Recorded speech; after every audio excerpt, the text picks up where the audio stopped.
ദീർഘകാലമായിട്ട് China എന്ന രാജ്യത്തെക്കുറിച്ച് നമ്മൾ ഇന്ത്യക്കാർക്കിടയിൽ അത്ര നല്ല അഭിപ്രായമൊന്നുമല്ല ഉള്ളത്. ഇതിന് ഒരുപാട് റീസൺസും ഉണ്ട്. നമുക്കിടയിലുള്ള അതിർത്തി തർക്കങ്ങളുണ്ട്, ജിയോ പൊളിറ്റിക്കലായിട്ടുള്ള കാരണങ്ങളുണ്ട്. അതുപോലെ കച്ചവടത്തിൻ്റെ കാര്യത്തിലാണെങ്കിൽ അവർക്ക് വലിയ വലിയ രീതിയിലൊരു ഡിഫറൻസ് ഇന്ത്യയുമായി ബന്ധപ്പെട്ടിട്ട് അവർക്കൊരു ആധിപത്യമൊക്കെ ഉണ്ട്.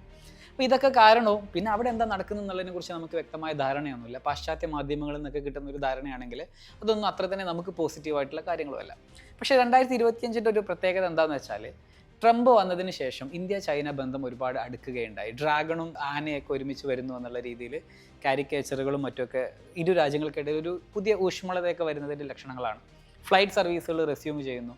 ഇങ്ങനെ ഒരുപാട് പോസിറ്റീവ് ഡെവലപ്മെൻറ്റുകൾ റീസെൻ്റ്ലി ഉണ്ടായിട്ടുണ്ട്. അപ്പോൾ 2025 ലോകത്തെ ഏറ്റവും വലിയ ഭ്രാന്തമായിട്ടുള്ള ആശയങ്ങൾ നടപ്പിലാക്കിയ വ്യക്തി എന്നുള്ള നിലയ്ക്ക് നോബലിനൊക്കെ വേണ്ടി ട്രംപ് ശ്രമിക്കുമ്പോഴും ഒരു പക്ഷേ നമ്മൾ ഇന്ത്യക്കാർക്കിടയിൽ ചൈനയുമായി ബന്ധപ്പെട്ടിട്ടുള്ള ഒരുപാട് വിശ്വാസക്കുറവും മറ്റൊക്കെ മാറിയിട്ട് ഒരു പുതിയ അന്തരീക്ഷം വരുന്നതായിട്ട് വാർത്തകൾ കാണുന്നുണ്ട്. അപ്പോൾ കഴിഞ്ഞ 2 വർഷമായിട്ട് ചൈനയിലേക്ക് ഒരു ബിസിനസ് കമ്മ്യൂണിറ്റിയെ കാൻഡൻ ഫെയറിൻ്റെ സമയത്ത് ഞാൻ കൊണ്ടുപോകാറുണ്ടായിരുന്നു. അപ്പോൾ അതിനൊക്കെ ബേസ് ചെയ്തിട്ട് ആദ്യം വീഡിയോകൾ പങ്കുവെക്കുമ്പോൾ ആൾക്കാർ അതിൻ്റെ താഴെ വന്നിട്ട് നമ്മളിങ്ങനെ ചെയ്യാൻ പാടുണ്ടോ എന്നൊക്കെയുള്ള ചോദ്യങ്ങളൊക്കെ ഉണ്ടായിരുന്നു. ബട്ട് ദെൻ ഇതിനെ കുറച്ച് ജസ്റ്റിഫിക്കേഷൻസ് പറയാനുണ്ട്.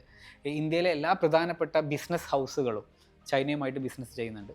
അപ്പോൾ നമ്മളെ സംബന്ധിച്ചിടത്തോളം നമ്മൾ അങ്ങനത്തെ ഒരു ഗവൺമെൻറ് ബ്ലോക്ക് ചെയ്തിട്ടില്ല എന്നുണ്ടെങ്കിൽ നമ്മൾ സ്വാഭാവികമായിട്ട് അത്തരം ബിസിനസ് സാധ്യതകൾ ഉപയോഗിക്കാൻ ശ്രമിക്കണം. അല്ലെങ്കിൽ നമുക്ക് ചെയ്യാൻ പാടില്ലാത്തതാണെങ്കിൽ കംപ്ലീറ്റ്ലി ബ്ലോക്ക് ചെയ്യണമല്ലോ. അപ്പോൾ അങ്ങനത്തെ ഒരു സാധ്യത നിലനിൽക്കുന്നിടത്തോളം നമുക്ക് ഇന്ന് ലോകത്തിൻ്റെ മാനുഫാക്ചറിങ് ഹബ്ബ് എന്നൊക്കെ അറിയപ്പെടുന്ന ചൈനയുമായിട്ട് ബിസിനസ് ചെയ്യുന്നതിൽ ഒരുപാട് നേട്ടങ്ങൾ ഉണ്ടാക്കാനുള്ള സാധ്യതയുണ്ട്. അത് ഇന്ത്യയിലേക്ക് ഇമ്പോർട്ട് ചെയ്യുന്നത് മാത്രമല്ല, ഇപ്പോൾ നമുക്ക് വേണമെന്നുണ്ടെങ്കിൽ അവിടെ നിന്നും കോപ്പി അടിക്കാനുള്ള പോസിബിലിറ്റികൾ ഉണ്ടെങ്കിൽ അത് എക്സ്പ്ലോർ ചെയ്യാം. അതല്ല, എല്ലാ നാട്ടിലും ഇന്ത്യക്കാരുണ്ട്, മലയാളികളുണ്ട്. അപ്പം ലോകത്തിൻ്റെ മറ്റു ഭാഗങ്ങളിലേക്കൊക്കെ നമുക്ക് ഒരു ഇമ്പോർട്ട് എക്സ്പോർട്ട് ബിസിനസ്സൊക്കെ ചെയ്യാൻ ആഗ്രഹം ഉണ്ടെങ്കിൽ ഇതിനൊക്കെ ചൈന നല്ല ഒരു ലൊക്കേഷനാണ്. അപ്പോൾ കുറച്ച് എന്തുകൊണ്ടാണ് ഇന്നത്തെ വീഡിയോയുടെ പ്രധാന കണ്ടൻറ്റായിട്ട് ഞാൻ ഉദ്ദേശിച്ചിട്ടുള്ളത്. ഒന്ന്, ചൈനയിലേക്ക് പോകുന്നുണ്ടെന്ന് പറഞ്ഞു. നോർമലി നമ്മൾ പോകാറുള്ളത് കാൻഡൻ ഫെയറിൻ്റെ സമയത്താണ്. അപ്പോൾ എന്തുകൊണ്ട് ചൈനയിൽ പോകുന്നു, എന്തുകൊണ്ട് കാൻഡൻ ഫെയറിൻ്റെ സമയത്ത് പോകുന്നു എന്നുള്ളത് മിക്ക ആൾക്കാർക്കും ചിലപ്പോൾ കാൻഡൻ ഫെയർ അറിയുന്നുണ്ടാകും. അറിയാത്ത ആൾക്കാർക്ക് വേണ്ടി നമ്മൾ ആ ഡീറ്റെയിൽസിനെ കുറിച്ച് പറയാം. ദെൻ ഇതിലൊരു വലിയ ഇമ്പോർട്ടൻറ്റ് ചോദ്യമില്ലേ, വൈ വിത്ത് ഉമർ, അല്ലെങ്കിൽ എൻ്റെ കൂടെ എന്തിന് വരുന്നു. അപ്പോൾ ഇത്തരം കാര്യങ്ങളാണ് നമ്മുടെ ഈ വീഡിയോക്കകത്ത് ഉൾപ്പെടുത്തിയിട്ടുള്ളത്. അപ്പോൾ നമുക്ക് ആദ്യത്തെ ചർച്ചയിൽ തന്നെ തുടങ്ങാം. എന്തുകൊണ്ട് കാൻഡൻ ഫെയറിൻ്റെ സമയത്തെന്ന് ചോദിച്ചു കഴിഞ്ഞാൽ, ചൈനയിലെ ഓരോ സിറ്റീസും ഓരോ സ്പെഷ്യലൈസേഷനുമായിട്ടൊക്കെ ഉള്ളതാണെന്നുണ്ടെങ്കിലും കാൻഡൻ ഫെയർ നടക്കുന്നത് ശരിക്കും പറഞ്ഞു കഴിഞ്ഞാൽ ഗോഞ്ചോ എന്ന് പറഞ്ഞിട്ടുള്ള ഒരു സിറ്റിയിലാണ്. ഗോഞ്ചോ സിറ്റിയുടെ പഴയ പേരാണ് ശരിക്കും ഈ കാൻഡൺ എന്നുള്ളത്. ആ സിറ്റിയുടെ ഒരു ഐഡൻറ്റിറ്റി ആയിട്ട് കാൻഡൻ ടവർ ഒക്കെ ഉണ്ട്. ചുരുക്കി പറഞ്ഞു കഴിഞ്ഞാൽ ആ സിറ്റി കാലങ്ങളായിട്ട് ട്രേഡ് ഫെയർ അവിടെ ഹോസ്റ്റ് ചെയ്യുന്നുണ്ട്. ലോകത്തിൻ്റെ വിവിധ ഭാഗങ്ങളിൽ നിന്ന് ആൾക്കാർ അവിടെ ലാൻഡ് ചെയ്തിട്ട് ബിസിനസ്സുകളൊക്കെ നടത്താൻ ശ്രമിക്കുന്നുണ്ട്. അപ്പോൾ നമുക്ക് അവിടെ പോകുമ്പോഴുള്ള ഈ കാൻഡൻ ഫെയറിൻ്റെ സമയത്ത് പോകുമ്പോഴുള്ള അഡ്വാൻറ്റേജ് എന്താണെന്ന് വെച്ചാൽ, ശരിക്കും ലോകത്തെ ഏറ്റവും വലിയ ട്രേഡ് ഫെയറുകളിൽ ഒന്നാണ് കാൻഡൻ ഫെയർ. ലോകത്തിൻ്റെ മാനുഫാക്ചറിങ് ഹബ്ബ് ചൈനയാണ് എന്നുണ്ടെങ്കിൽ ചൈനയുടെ വിവിധ സിറ്റികളിലുള്ള മാനുഫാക്ചറേഴ്സൊക്കെ അവരുടെ പ്രൊഡക്റ്റുകൾ വന്നിട്ട് ഷോക്കേസ് ചെയ്യുന്ന ഒരു സിംഗിൾ ലൊക്കേഷനാണ് കാൻഡൻ ഫെയർ. അപ്പോൾ നമ്മൾ ചൈനയിൽ പോകുന്നത് ടൂറിസ്റ്റ് എന്നുള്ള പെർസ്പെക്റ്റീവിൽ മാത്രമായിരിക്കില്ലല്ലോ. ലൈക്ക് അങ്ങനെ ഒരു ഭാഗം കൂടെ ആവാം. നമുക്ക് അതിനെക്കുറിച്ച് പറയാം. ബിസിനസ് ചെയ്യാനാണ് ആഗ്രഹിക്കുന്നത് എന്നുണ്ടെങ്കിൽ ഓരോ ഫേസുകളിലായി തിരിച്ചിട്ട് 3 ഫേസുകളിലായിട്ട് കാൻഡൻ ഫെയർ ഒരു പക്ഷേ ഇന്ന് നമുക്ക് ബിസിനസ് സാധ്യതകളുള്ള എല്ലാ കാര്യങ്ങളും കാണിക്കുന്ന ഒരു 60,000-ഓളം വെൻഡേഴ്സൊക്കെയാണ് കാൻഡൻ ഫെയറിൻ്റെ ഒരു ഫേസിൽ വരുന്നത്. 10-15 കിലോമീറ്റർ ലെങ്ത്തും ബ്രെഡ്ത്തിലൊക്കെ ഇതിങ്ങനെ കിടക്കുമ്പോൾ നമുക്ക് അവിടെ പോയി കഴിഞ്ഞ് കഴിഞ്ഞാൽ ഒരുപാട് സാധ്യതകൾ എക്സ്പ്ലോർ ചെയ്യാൻ പറ്റും. അതാണ് ശരിക്കും കാൻഡൻ ഫെയറിന് പോകുന്നതിൻ്റെ കാരണം. മറ്റേത് നമ്മൾ ചൈനയിൽ ഓരോ സിറ്റീസിൽ അതിനായിട്ട് പോകണം. ഇത് എല്ലാ സിറ്റിയിലുള്ള ആൾക്കാർ ഇവിടെ വരുന്നു എന്നുള്ളതാണ് കാൻഡൻ ഫെയറിൻ്റെ അഡ്വാൻറ്റേജ്. മറ്റൊരു കാര്യം എന്താണെന്ന് വെച്ചാൽ, ഏകദേശം 1,60,000-ഓളം വിദേശികൾ കഴിഞ്ഞ വർഷം ഒരു ഫേസിൽ മാത്രം വന്നിട്ടുണ്ട് എന്നുള്ള ഡാറ്റ കാണുകയുണ്ടായി. ഏകദേശം $30 ബില്യൺ മുകളിൽ ബിസിനസ് ശരിക്കും കാൻഡൻ ഫെയറിൽ ഒരു ഫേസിൽ നടക്കുന്നുണ്ട് അത്രേ.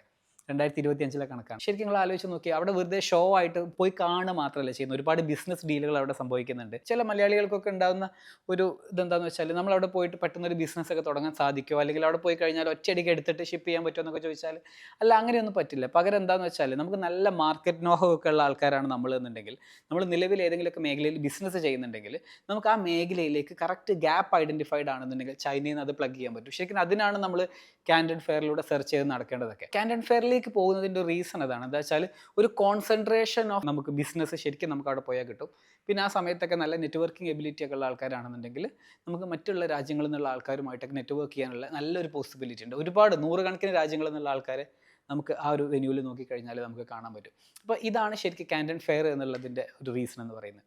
പിന്നെ ചൈനയിൽ പോകുന്ന സമയത്ത് നമ്മുടെ കൂടെ പോകുമ്പോഴുള്ള ഒരു അഡ്വാൻറ്റേജ് എന്താണെന്ന് വെച്ചാൽ, നമ്മൾ ക്യാൻഡൻ ഫെയർ മാത്രമല്ല കാണുക. ഒന്ന് ക്യാൻഡൻ ഫെയറിൻ്റെ 2 ഫേസുകൾ ഒരുമിച്ച് കൊണ്ടുപോകുന്ന രീതിയിലാണ് നമ്മൾ ഡിസൈൻ ചെയ്തിട്ടുള്ളത്. അപ്പോൾ സ്വാഭാവികമായിട്ട് ഫേസ് 1ഉം 2ഉം 2 ഫേസ് കാണാം. ഏകദേശം ഒരു ഫേസിൻ്റെ ഒരു കുറച്ചും കൂടെ ചെറിയ കോസ്റ്റ് ഡിഫറൻസിൽ നിങ്ങൾക്ക് 2 ഫേസും കൂടെ കാണാൻ കഴിയും എന്നുള്ളൊരു അഡ്വാൻറ്റേജ് ഉണ്ട്. പുറമെ എന്താണെന്ന് വെച്ചാൽ നമ്മൾ ഇതിൻ്റെ കൂടെ തന്നെ ഇതൊരു ബിസിനസ് ട്രിപ്പാണ്. അപ്പോൾ ബിസിനസ് എന്ന് പറഞ്ഞു കഴിഞ്ഞാൽ നമുക്ക് ഒരു കൈൻഡ് ഓഫ് നെറ്റ്വർക്കിങ്ങിന് അതിന് വലിയ സ്കോപ്പ് ഉണ്ട്. എന്താണെന്ന് വെച്ചാൽ നമ്മൾ സമാന മനസ്കരായിട്ടുള്ള ആളുകളുടെ കൂടെ യാത്ര ചെയ്യുക, ബിസിനസ് ഐഡിയാസ് ഷെയർ ചെയ്യുക, ഒരുമിച്ച് ബിസിനസ് ചെയ്യാനുള്ള പോസിബിലിറ്റികൾ ഉണ്ടെങ്കിൽ അത് എക്സ്പ്ലോർ ചെയ്യുക. അപ്പോൾ നമ്മുടെ ഒരു കമ്മ്യൂണിറ്റിയുടെ പ്രത്യേകത എന്താ വെച്ചാൽ ഇന്ന് കേരളത്തിലെ ഏറ്റവും ക്വാളിറ്റിയുള്ള പ്രീമിയം കമ്മ്യൂണിറ്റി ഒരു പക്ഷേ നമ്മുടെ കൂടെ ആയിരിക്കും വരുന്നുണ്ടാവുക. കേരളത്തിലെ ഏറ്റവും വലിയ കമ്മ്യൂണിറ്റിയും നമ്മുടെ കൂടെ ആയിരിക്കും. അപ്പോൾ ഈ കമ്മ്യൂണിറ്റി ശരിക്കും പറഞ്ഞാൽ ഒരു 8-9 ദിവസം ഒരുമിച്ച് ഉണ്ടു ഉറങ്ങിയോ എന്നൊക്കെ പറയൂലേ, അതുപോലെ രാവിലെ മുതൽ വൈകിട്ട് വരെ ഒരുമിച്ച് യാത്ര ചെയ്യുന്നു, ഐഡിയാസ് ചർച്ച ചെയ്യുന്നു. ബസ്സിലാണെന്നുണ്ടെങ്കിലും നമ്മുടെ തന്നെ പ്രൈവറ്റ് ബസ്സിലാണ് യാത്രയൊക്കെ ഉണ്ടാവുക. മൾട്ടിപ്പിൾ സിറ്റീസിലൂടെ കവർ ചെയ്യുന്നു. അപ്പോൾ ഗോഞ്ചോ സിറ്റിയിൽ തുടങ്ങിയിട്ട് പിന്നീട് ഷെൻജൻ, ഇലക്ട്രോണിക്സിൻ്റെ സിലിക്കൺ വാലി എന്നാണ് അറിയപ്പെടുക. നമ്മൾ ഷെൻജനിൽ പോകുന്നുണ്ട്. ഷെൻജനിൽ ഒരുപാട് പ്രത്യേകതകളുണ്ട് കേട്ടോ. അപ്പോൾ ഇത്തവണ നമ്മളൊരു ഡിഫറൻ്റ് ആയിട്ട് 3 ദിവസം ഷെൻജനിൽ കൊടുക്കുന്നുണ്ട്. ഈ ഫേസ് 1നും 2നും ഇടയിലുള്ള ഗ്യാപ്പ് മെയിൻറ്റെയിൻ ചെയ്യാൻ വേണ്ടിയിട്ട് ഷെൻജനിൽ കൊടുക്കുന്നുണ്ട്. ശരിക്കും നമ്മൾ ഒരു റീസെൻറ്റ് ഡാറ്റ നിങ്ങൾ കണ്ടിട്ടുണ്ടാവും. ടെസ്ലയെ BYD ഓവർടേക്ക് ചെയ്തു എന്ന് പറഞ്ഞിട്ട് ഇന്ത്യയിലും ഇന്ന് BYDയുടെ സെയിൽസ് ഒരുപാട് കൂടുന്നുണ്ട് എന്നുള്ള ഡാറ്റ ഒക്കെ നിങ്ങൾ കണ്ടിട്ടുണ്ടാവും. ശരിക്കും ഈ BYDയുടെ ഹെഡ് ക്വാർട്ടേഴ്സ് വരുന്നത് ഷെൻജനിലാണ്.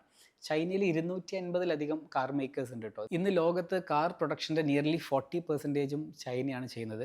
ഏകദേശം 2030 ആകുമ്പോഴേക്കും 36 മില്യൺ കാറുകളൊക്കെ ഒരു വർഷം ചൈന എക്സ്പോർട്ട് ചെയ്യുമെന്ന് പറയുന്നുണ്ട്. വലിയൊരു ശതമാനം EVകളായിരിക്കും. EVകളാകുമ്പോഴുള്ളൊരു കുഴപ്പം എന്താ വെച്ചാൽ നിങ്ങൾക്ക് അറിയുന്നുണ്ടാവും, നോർമൽ കാറുകളും EVകളും തമ്മിൽ ബിസിനസ് മോഡലിൽ വലിയ ഡിഫറൻസ് ഉണ്ട്. അപ്പോൾ ഈ ഇൻഡസ്ട്രിയെ ചൈന ഡിസ്റപ്റ്റ് ചെയ്യും എന്നുള്ള കാര്യത്തിൽ ഒരു സംശയവും വേണ്ട. GCCയിലൊക്കെ നിങ്ങൾ ജീവിക്കുന്ന ആൾക്കാരാണെന്നുണ്ടെങ്കിൽ ചൈനീസ് കാറുകൾ ഇങ്ങനെ മാർക്കറ്റിൽ ഇപ്പോൾ ശരിക്കും ഫ്ലഡഡ് ആവുന്ന ഒരു സിറ്റുവേഷനൊക്കെ നിങ്ങൾ കണ്ടിട്ടുണ്ടാവും. ഇത് അവിടെ മാത്രമല്ല, ലോകത്ത് ഒരുവിധം എല്ലാ ഭാഗങ്ങളിലും ഈ ചൈനയുടെ ഡൊമിനൻസ്, ഒരു കാലത്ത് ജർമ്മൻ കാറുകളോ അമേരിക്കൻ കാറുകളോ ഒക്കെ എങ്ങനെയാണോ വിപണി കൈയടക്കിയിരുന്നത്, ഇതിന് സമാനമായിട്ടോ അല്ലെങ്കിൽ കുറച്ചും കൂടെ ജനകീയമായിട്ടുള്ള രീതിയിൽ ചൈന വന്നിട്ടുണ്ട്. അപ്പോൾ നമ്മളെയൊക്കെ ശരിക്കും ചീപ്പ് മാനുഫാക്ചറിങ്ങിലൂടെ ടെക്നോളജിയിലേക്ക് കൈപ്പിടിച്ചുയർത്തിയിട്ടുണ്ടാവുക ചൈനയായിരിക്കും. വലിയൊരു ശതമാനം സാധാരണക്കാരും ഫോണൊക്കെ ഉപയോഗിക്കാൻ തുടങ്ങിയത് ഈ ചൈന മാനുഫാക്ചറിങ്ങിൽ കാര്യമായിട്ട് മുന്നോട്ട് വന്നപ്പോഴേക്കായിരിക്കും. ഈ റെവല്യൂഷൻ ശരിക്കും അവരിന്ന് കാറിൻ്റെ കാര്യത്തിലൊക്കെ കാണിക്കുന്നത്. അത്രയും ഫീച്ചർ റിച്ച് ആയിട്ടുള്ള കാറുകളാണ് ചൈന ഇന്ന് പുറത്തിറക്കിക്കൊണ്ടിരിക്കുന്നത്. ശരിക്കും ഷെൻജനിലൊക്കെ പോയി കഴിഞ്ഞാൽ റോബോട്ടിക്സ്, ഓട്ടോണമസ് കാറുകൾ ഇതൊക്കെ ഇഷ്ടം പോലെയുള്ളത്. 51,000-ലധികം റോബോട്ടിക് കമ്പനികളുള്ള ഒരു സിറ്റിയാണ് ശരിക്കും ഷെൻജൻ. 50-ലധികം യൂണിക്കോണുകൾ എന്ന് പറഞ്ഞാൽ നിങ്ങൾക്ക് അറിയാമല്ലോ, $1 ബില്യൺ വാല്യുവേഷനുള്ള കമ്പനികളെയാണ് യൂണിക്കോൺ എന്ന് പറയുക. അങ്ങനത്തെ 50-ലധികം കമ്പനികളുള്ള ഒരു പക്ഷേ ലോകത്ത് ഇത്രയധികം കോൺസെൻട്രേഷനും വേറെ ഒരു സ്ഥലത്തും ഉണ്ടാവില്ല. ഒരു ഐഡിയ ഉണ്ടെങ്കിൽ ആ ഐഡിയനെ, ഇപ്പോൾ നമ്മളൊരു ഡ്രോൺ ഉണ്ടാക്കുന്ന കമ്പനിയാണെന്ന് ആശയം എന്ന് വെക്കാം, ആ ഐഡിയ എന്ന് തുടങ്ങിയിട്ട് ആ ഐഡിയ ഒരു മാസ് പ്രൊഡക്ഷനിലേക്ക് പോകുന്നവരേക്ക് വിത്തിൻ എ മന്ത് ഓർ 2 നമുക്ക് അങ്ങനെ ചെയ്യാൻ കഴിയുന്ന രീതിയിലുള്ള കംപ്ലീറ്റ് സപ്ലൈ ചെയിനും ഇൻഫ്രാസ്ട്രക്ചറൊക്കെ ഷെൻജനിലുണ്ട് എന്നുള്ളൊരു അഡ്വാൻറ്റേജ് ഉണ്ട്. അപ്പോൾ ലോകത്തിൽ ഇലക്ട്രോണിക്സിൻ്റെ സിലിക്കൺ വാലി എന്നാണ് ഈ ഷെൻജൻ അറിയപ്പെടുന്നത്. അപ്പോൾ ഷെൻജനെ നന്നായിട്ട് എക്സ്പ്ലോർ ചെയ്യുക, കാരണം നല്ല ബ്യൂട്ടിഫുൾ ആയിട്ടുള്ള സിറ്റിയാണ്. നല്ല റോഡുകളാണെന്നുണ്ടെങ്കിലും ഇൻഫ്രാസ്ട്രക്ചർ ആണെങ്കിലൊക്കെ അടിപൊളിയാണ്. അപ്പോൾ അത് എക്സ്പ്ലോർ ചെയ്യുക എന്നുള്ളത് നമ്മുടെ ഒരു പ്രധാന അജണ്ടയാണ്. അപ്പോൾ ഗോഞ്ചോന്ന് ബുള്ളറ്റ് ട്രെയിൻ എടുത്തിട്ട് അവിടെ പോയി ഇതെല്ലാം കണ്ടിട്ട് തിരിച്ച് അടുത്ത ഫേസ് ആകുന്ന സമയത്തേക്ക് തിരിച്ചു വരും. പിന്നെ മറ്റൊരു കാര്യം, ഇതിൻ്റെ ഇടയിൽ നമ്മൾ ഷെൻജനിൽ വെച്ചിട്ട് നല്ലൊരു ബിസിനസ് കോൺഫറൻസ് സംഘടിപ്പിക്കുന്നുണ്ട്. അപ്പോൾ നമ്മൾ കൂടെ വന്നിട്ടുള്ള ആൾക്കാർക്ക് പരസ്പരം അവരുടെ ബിസിനസ് ഐഡിയാസ് ഷെയർ ചെയ്യാനും എന്തെങ്കിലും ഓപ്പർച്യൂണിറ്റി ഒക്കെ ഉണ്ടെങ്കിൽ അത് ഷെയർ ചെയ്യാം, മറ്റുള്ളവർക്ക് ഇൻവൈറ്റ് ചെയ്യാം, നെറ്റ്വർക്ക് ചെയ്യാം. ഇതൊക്കെ ചെയ്യാൻ പറ്റുന്ന വൺ ഓഫ് ഇറ്റ്സ് കൈൻഡ് എന്ന് പറയുന്നത്, ഞാനിപ്പോൾ നിങ്ങളെ ഇൻട്രസ്റ്റഡ് ആണെന്നുണ്ടെങ്കിൽ നിങ്ങളൊരു കാര്യം ചെയ്യുക. കേരളത്തിൽ നിന്ന് ചൈനയിലേക്ക് പോകുന്ന ഒരുപാട് ഗ്രൂപ്പുകളുണ്ട് കേട്ടോ, പല പ്രൈസ് റേഞ്ചിൽ പല കമ്മ്യൂണിറ്റികളുണ്ട്. അവരുടെ എല്ലാം പ്രോഗ്രാമുകൾ എടുത്തിട്ട് കമ്പയർ ചെയ്യുക. അപ്പോൾ നമുക്ക് ഒരു ധാരണ കിട്ടും. എന്താണെന്ന് വെച്ചാൽ ഏറ്റവും പ്രീമിയം പ്രോഗ്രാം ചെയ്യുന്നത് നമ്മുടെ ബിസിനസ് കോൺഫറൻസ് ആയിരിക്കും. അതിന് വീഡിയോയിൽ നിങ്ങൾ കുറച്ചെല്ലാം ഭാഗങ്ങൾ കണ്ടിട്ടുണ്ടാവും. അപ്പോൾ അങ്ങനത്തെ ഒരു അറ്റ്മോസ്ഫിയർ ശരിക്കും ഈ നമ്മൾ ഏത് അറ്റ്മോസ്ഫിയറിലാണോ അത് നമ്മൾ ആ ലെവലിലേക്ക് ചിന്തിപ്പിക്കുമെന്ന് പറയുന്നുണ്ട്. നമ്മൾ സാധാ ചായപ്പീടിയിൽ ഇരുന്ന് ചർച്ച ചെയ്യുന്ന ആശയങ്ങൾക്ക് അതിൻ്റെ ഒരു വലിപ്പം ഉണ്ടാവും. അതല്ല, ഒരു പ്രോപ്പർ ബിസിനസ് അട്ടയറൊക്കെ ഇട്ടിട്ട് നമ്മൾ അങ്ങനത്തെ ഒരു പ്രൊഫഷണൽ സ്പേസിൽ ഇരുന്ന് ചർച്ച ചെയ്യുന്ന ആശയങ്ങൾക്ക് അതിൻ്റേതായിട്ടുള്ള വലിപ്പം ഉണ്ടാവും. അപ്പോൾ അത്തരത്തിലുള്ള ഒരു സെറ്റപ്പാണ് ശരിക്കും പറഞ്ഞു കഴിഞ്ഞാൽ നമ്മുടെ ബിസിനസ് കോൺഫറൻസ്. ഇതൊക്കെ ഷെൻജനിൽ വെച്ചാൽ ചെയ്യുന്നത്. എനിക്കൊരു പക്ഷേ ഒരു മലയാളികൾ, ഒരു ഇന്ത്യക്കാർ ചിലപ്പോൾ അത്ര സ്കെയിലുള്ള ഒരു പ്രോഗ്രാം ഈ ഒരു പെർട്ടിക്കുലർ ടൈമിനകത്തൊന്നും അവിടെ ചെയ്യുന്നുണ്ടാവില്ല, ക്യാൻഡൻ ഫെയറുമായിട്ടൊക്കെ ബന്ധപ്പെട്ട് വരുന്നത്. മറ്റൊരു കാര്യം, അവിടുന്ന് തിരിച്ചു വരുമ്പോൾ നമ്മൾ ഫോഷാനിൽ പോകുന്നുണ്ട് എന്നുള്ളതാണ്. Basically 3 സിറ്റീസാണ്, ഗോഞ്ചോ, ഷെൻജൻ, Foshan. ഫോഷാൻ്റെ പ്രത്യേകത എന്താണെന്ന് വെച്ചാൽ ലോകത്തിലെ ഫർണിച്ചർ മാർക്കറ്റിൻ്റെ ഹോൾസെയിലേഴ്സാണ് ശരിക്കും പറഞ്ഞാൽ ഫോഷാൻ എന്ന് പറയുന്നത്. ചൈനയാണ് ശരിക്കും ലോകത്ത് ഫർണിച്ചർ മാർക്കറ്റിൻ്റെ 40% കൈയാളുന്നത് എന്നുണ്ടെങ്കിൽ ചൈനയിലെ ടോട്ടൽ ഫർണിച്ചർ പ്രൊഡക്ഷൻ്റെ 50% ഫോഷാനാണ്. അപ്പോൾ ഓഫീസ് ഫർണിച്ചർ എടുക്കുകയാണെന്നുണ്ടെങ്കിലും നമുക്ക് ഈ ഫർണിച്ചറിൻ്റെ കാര്യത്തിലൊരു പ്രത്യേകതയുണ്ട്. നമ്മളെല്ലാവരും ലൈഫിൽ ഒരിക്കലെങ്കിലും വീട് വെക്കുകയോ ഫ്ലാറ്റ് സെറ്റ് ചെയ്യുകയോ ഇവൻ ഓഫീസ് സെറ്റ് ചെയ്യുകയോ അങ്ങനത്തെ എന്തെങ്കിലുമൊക്കെ ഒരു കാര്യം എന്തായാലും ഒരു മനുഷ്യന് റിക്വയർമെൻറ്റ് ഉണ്ടാവും. അപ്പോൾ ഫോഷാനിൽ പോകുകയാണെന്നുണ്ടെങ്കിൽ നിങ്ങൾ ഏറ്റവും ബേസിക് സെഗ്മെൻറ്റിൽ പോലും നമുക്ക് ചൈനയിൽ നിന്ന് ഫർണിച്ചർ എടുക്കുകയാണെന്നുണ്ടെങ്കിൽ മിനിമം 30% ഒക്കെ ഗെയിൻ ഉണ്ട്. എൻ്റെ ഒരു സുഹൃത്ത് ഈടെ അദ്ദേഹത്തിൻ്റെ ഹൗസ് വാമിംഗ് റീസെൻ്റ്ലി ആയിരുന്നു. വലിയൊരു ശതമാനം ഫർണിച്ചറുകളും അദ്ദേഹം ചൈനയിൽ നിന്നാണ് കൊണ്ടുവന്നത്. പ്രൈസ് എല്ലാം ചോദിച്ച സമയത്ത് അത്യാവശ്യം നല്ല പ്രീമിയം ഫർണിച്ചേഴ്സാണ്. ബട്ട് ദെൻ ഒരു നിസ്സാര തുക എന്ന് പറയുന്നത് അദ്ദേഹം കൊണ്ടുവന്നിട്ടുള്ള ഫർണിച്ചറുകളുടെ ക്വാളിറ്റി ഒക്കെ നോക്കുമ്പോഴാണ്. അപ്പോൾ പ്രീമിയം സെഗ്മെന്റിലേക്കോ മറ്റോ ഒക്കെ പോവുകയാണെന്നുണ്ടെങ്കിൽ മോർ ദാൻ 50% ഒക്കെ നമ്മുടെ നാട്ടിലെ പ്രൈസുമായിട്ട് കമ്പയർ ചെയ്യുമ്പോൾ നമുക്ക് മെച്ചമുണ്ടാക്കാൻ പറ്റുന്ന രീതിയിലുള്ള ഒരു മാർക്കറ്റാണ് ശരിക്കും ഫോഷാനിലെ ഫർണിച്ചർ മാർക്കറ്റ് എന്ന് പറഞ്ഞു കഴിഞ്ഞാൽ. ഇന്റീരിയർ ഫിറ്റ് ഔട്ടും മറ്റൊക്കെ ഉണ്ടാക്കാൻ വേണ്ടിയിട്ട് ഫോഷാനിലെ ഡാർക്ക് ഫാക്ടറികൾ വരെയുണ്ട്. ഡാർക്ക് ഫാക്ടറികൾ നിങ്ങൾക്ക് അറിയുന്നുണ്ടാവും, കംപ്ലീറ്റ് ഓട്ടോമേറ്റഡ് ആയിട്ടുള്ള റോബോട്ടുകൾക്കൊക്കെ വേണ്ടിയിട്ടുള്ള ഫാക്ടറികളാണ്. അപ്പോൾ അങ്ങനത്തെ ഫാക്ടറികളിൽ നിന്നൊക്കെ മാസ് മാനുഫാക്ചർ ചെയ്യുന്ന വളരെ ചീപ്പായിട്ടുള്ള ഫർണിച്ചറുകൾ നമുക്ക് അവൈലബിൾ ആണ്. നല്ല ഡ്യൂറബിലിറ്റി ഉള്ള 8-10 വർഷമായിട്ട് ചൈനയിൽ നിന്ന് വാങ്ങിയിട്ടുള്ള ഫർണിച്ചറൊക്കെ വെക്കുന്ന വീടുകൾ നമ്മുടെ നാട്ടിൽ തന്നെ ഞാൻ കണ്ടിട്ടുണ്ട്. ക്വാളിറ്റി ഉള്ളതുണ്ട്, പ്രൈസ് കൊടുക്കണം എന്നുള്ള ഡിഫറൻസ് ഉണ്ടാവുള്ളൂ. ചൈനയിലെ ലോ ക്വാളിറ്റി പ്രൊഡക്റ്റ് നമ്മുടെ നാട്ടിലെത്തിയിട്ട് അത് കാരണം ചൈന പ്രൊഡക്റ്റുകൾ മോശമാണെന്ന് ചിന്തിക്കരുത്. ഇന്നൊരു പക്ഷേ അഡ്വാൻസ്ഡ് മാനുഫാക്ചറിങ്, ഹൈടെക് മാനുഫാക്ചറിങ്ങിലൊക്കെ more than 7% annual growth rate ഉള്ള ഇൻഡസ്ട്രിയാണ് ചൈന എന്ന് പറയുന്നത്. ബെസ്റ്റ് എക്സാമ്പിളാണ് ഇപ്പോൾ ഐഫോണിൻ്റെ ഏറ്റവും വലിയ മാനുഫാക്ചർ കറൻ്റ്ലി ഇപ്പോഴും വേൾഡ് മാർക്കറ്റിലേക്ക് ചൈന തന്നെയാണ്. അപ്പോൾ ഇതൊക്കെ നമുക്ക് ഒരുപാട് സിഗ്നൽസ് തരുന്നുണ്ട്. ചൈനയിൽ ഹൈ ക്വാളിറ്റി മാനുഫാക്ചറിങ് ഉണ്ട്. ഒരു കാലത്ത് ലോ കോസ്റ്റ് മാനുഫാക്ചറിങ് ആണെങ്കിൽ ഇന്ന് ഹൈ ക്വാളിറ്റി മാനുഫാക്ചറിങ് ചൈനയ്ക്ക് സാധിക്കും. നമ്മുടെ പ്രൈസ് പോയിന്റ് അനുസരിച്ചിട്ട് നമുക്ക് വാങ്ങാൻ പറ്റും എന്നുള്ളൊരു പ്രത്യേകതയുണ്ട്. അപ്പോൾ ഫോഷാനിൽ നിന്ന് നമുക്ക് നല്ല ഫർണിച്ചറുകളൊക്കെ നോക്കി വെക്കാൻ പറ്റും. ബേസിക് ലെവലിൽ പോലും 30% സേവിങ്സ് ഉണ്ട് എന്നുണ്ടെങ്കിൽ മേലേക്ക് പോകുന്ന സമയത്ത് അതിൻ്റെയൊക്കെ സേവിങ്സ് ഒരുപാട് മാറും. അപ്പോൾ ഇങ്ങനെ ഫോഷാനും ഉൾപ്പെടുത്തിയിട്ട് പിന്നീട് എഗെയിൻ ഗോഞ്ചോയിലേക്ക് തിരിച്ചു വന്ന് കാൻഡൻ ഫെയറിൻ്റെ അടുത്ത ഫേസും കൂടെ കണ്ടിട്ട് പിരിയുന്ന രൂപത്തിലാണ് ഈ ട്രിപ്പ് ഉള്ളത്. അപ്പോൾ കൂട്ടത്തിൽ നമ്മൾ ഹോട്ട് പോട്ട് എക്സ്പീരിയൻസ്, അല്ലെങ്കിൽ ചൈനയുടെ മറ്റ് കൾച്ചറൽ സ്പേസുകൾ, ഷിംലോങ് സർക്കസ് എന്ന് പറഞ്ഞിട്ട് വളരെ ഫേമസ് ആയിട്ടുള്ള നല്ല ഒരു 400-500 പേരൊക്കെ പാർട്ടിസിപ്പേറ്റ് ചെയ്ത നല്ല അടിപൊളി സർക്കസ് എക്സ്പീരിയൻസ് ഉണ്ട്. കഴിഞ്ഞ തവണ എല്ലാം കണ്ട സമയത്ത് ഇതുപോലെ ഒരു എക്സ്പീരിയൻസ് ഉണ്ടായിട്ടില്ല എന്ന് എനിക്കെല്ലാം തോന്നിയിട്ടുണ്ട്. അപ്പോൾ ഇത്തരം കാരണങ്ങളൊക്കെയാണ് ശരിക്കും പറഞ്ഞു കഴിഞ്ഞാൽ വൈ വിത്ത് മീ എന്നുള്ളതിന് കുറച്ച് റീസൺസ് ആയിട്ട് പറയാനുള്ളത്. ഇനിയും ഒരുപാട് റീസൺസ് ഉണ്ടാവും, ബട്ട് ദെൻ അത് ഒരുപക്ഷെ നിങ്ങളുടെയൊക്കെ റിക്വയർമെൻറ്റ് മനസ്സിലാക്കുമ്പോൾ അതിന് സ്പെസിഫിക് ആയിട്ട് നമ്മുടെ പ്രത്യേകതകൾ എന്താണ് എന്ന് പറയാൻ പറ്റും. ഞാനിതെല്ലാം ചെയ്യുന്നത് ബേസിക്കലി നമുക്കുള്ളൊരു അഡ്വാൻറ്റേജ് എന്താ വെച്ചാൽ നമ്മൾ ടൂർ ഓപ്പറേറ്റർ അല്ല. നമ്മുടെ കൂടെ ഉള്ളത് ഡോക്ടർ നൗഷാദ് എന്ന് പറഞ്ഞ് 20 വർഷമായിട്ട് ചൈനയിൽ തന്നെ താമസിക്കുകയും ചൈനയിൽ തന്നെ ഫാമിലിയും ചൈനയിൽ സ്വന്തമായിട്ട് ഫാക്ടറിയും മറ്റുമൊക്കെയുള്ള ഒരു സുഹൃത്താണ് നമ്മൾ അവിടുത്തെ ഹോസ്റ്റ് ചെയ്യുന്നത്. അപ്പോൾ പുള്ളിയുടെ ഓൺ സ്റ്റാഫ് തന്നെ 10-20 പേരാണിത് കംപ്ലീറ്റ് ഫെസിലിറ്റേറ്റ് ചെയ്യുന്നത്. അല്ലാതെ ശരിക്കും പറഞ്ഞാൽ 1-2 ചൈനക്കാരൊക്കെ വേണമെങ്കിൽ വെച്ചിട്ട് നമുക്ക് എന്ത് ചെയ്യാം, അങ്ങനെ ബ്രാൻഡ് ചെയ്യാം. ബട്ട് ദെൻ അങ്ങനെയല്ല, അദ്ദേഹത്തിൻ്റെ തന്നെ കംപ്ലീറ്റ് മാൻ പവർ ഈ പ്രോഗ്രാമിനെ ഫെസിലിറ്റേറ്റ് ചെയ്യാനുണ്ട് എന്നുള്ളത് ശരിക്കും അവിടെ നമുക്ക് അവരെന്നെ ചൈനക്കാരനെ നമ്മൾ അതിഥികളായിട്ട് സ്വീകരിക്കുന്ന പോലത്തെ ഒരു അഡ്വാൻറ്റേജ് ഇതിനകത്തുണ്ട്. അപ്പോൾ ശരിക്കും നമ്മൾ ഈ വീഡിയോൻ്റെ തുടക്കത്തിൽ പറഞ്ഞില്ലേ, ഇന്ത്യക്കാർക്ക് ചൈനയെക്കുറിച്ച് ഒരുപാട് തെറ്റിദ്ധാരണകളുണ്ട്. വലിയൊരു റീസൺ എന്താണെന്ന് വെച്ചാൽ നമുക്ക് അവിടെ എന്തൊക്കെയാണ് നടക്കുന്നത് എന്നുള്ളതിനെക്കുറിച്ച് കാര്യമായിട്ട് ധാരണയില്ല എന്നുള്ളത്. അവർക്കും നമ്മളെക്കുറിച്ച് ഒരുപാട് തെറ്റിദ്ധാരണകളുണ്ട് കേട്ടോ. അപ്പോൾ ശരിക്കും ഒരു പ്രോപ്പർ കൾച്ചറൽ എക്സ്ചേഞ്ച് നടക്കണം. എന്താ വെച്ചാൽ രണ്ട് കൂട്ടർക്കും അങ്ങോട്ടും ഇങ്ങോട്ടും പ്രൊവൈഡ് ചെയ്യാൻ കഴിയുന്ന ഒരുപാട് വാല്യൂസ് ഉണ്ട്. ഇപ്പോൾ നിലവിൽ ലോകക്രമത്തിൽ അമേരിക്ക ക്രിയേറ്റ് ചെയ്യുന്ന ഒരുപാട് അൺസർട്ടനിറ്റികൾ ഉണ്ടല്ലോ. അപ്പോൾ സോവറീൻ ആയിട്ടുള്ള ഒരു രാജ്യത്ത് പോയിട്ട് അവിടുത്തെ പ്രസിഡന്റിനെ പിടിച്ചുകൊണ്ട് പോകുന്ന കാര്യമാണെന്നുണ്ടെങ്കിലും മറ്റുള്ള എല്ലാ പവേഴ്സിനെയും നെഗേറ്റ് ചെയ്തിട്ട് ഗ്രീൻലാൻഡ് നമുക്ക് വേണമെന്ന് പറഞ്ഞിട്ടുണ്ടാക്കുന്ന ഇഷ്യൂസ് ആണെന്നുണ്ടെങ്കിലും എന്തൊക്കെ ട്രംപ് ചെയ്യും എന്നുള്ളതിനെക്കുറിച്ച് നമുക്ക് ശരിക്കും പറഞ്ഞാൽ വളരെ മുരടനായിട്ടുള്ള ഒരു വ്യക്തിയോ അല്ലെങ്കിൽ ഒരു ബുള്ളി ആയിട്ടുള്ള ചങ്ങാതി ഇന്ന് ലോകക്രമത്തിൽ ഒരുപാട് പ്രശ്നങ്ങൾ ഉണ്ടാക്കുന്നുണ്ട്. ആർക്കും തിരിച്ചൊന്നും പറയാൻ പറ്റാത്തത് ഇവർ വെറും ബുള്ളീസ് മാത്രമല്ല, ഇവർക്ക് പറയുന്ന കാര്യങ്ങൾ എക്സിക്യൂട്ട് ചെയ്യാനുള്ള സൈനിക ശക്തിയും മിലിറ്ററി പവർ മാത്രമല്ല ഫിനാൻഷ്യൽ പവറൊക്കെ ഉണ്ട് എന്നുള്ള റീസൺ കൊണ്ടാണ്. പക്ഷേ ഇവിടെ നമുക്കൊരു കൗണ്ടർ വെയ്റ്റ്സ് വേണം. ഈ കൗണ്ടർ വെയ്റ്റ് ആവാൻ ഇന്ത്യ ചൈന ആക്ച്വലി നല്ല കോമ്പിനേഷനാണ്. രണ്ട് കൂട്ടർക്കും നല്ല പോപ്പുലേഷൻ ഉണ്ട്, നല്ല മാൻ പവർ ഉണ്ട്. അപ്പോൾ നമുക്ക് ഒരുമിച്ച് നിന്ന് കഴിഞ്ഞാൽ ഒരുപാട് കാര്യങ്ങളൊക്കെ ചെയ്യാൻ പറ്റും. ഞാൻ നേരത്തെ പറഞ്ഞ പോലെ നമ്മൾ സാധാരണക്കാർക്കിടയിൽ താഴെ തട്ടിൽ ഒരു പക്ഷേ ചൈനയെ നമ്മളൊരു എതിരാളിയായിട്ടോ മറ്റൊക്കെ കാണുന്ന രീതി ഒരു പക്ഷേ ആൾക്കാർക്കിടയിലുണ്ട്.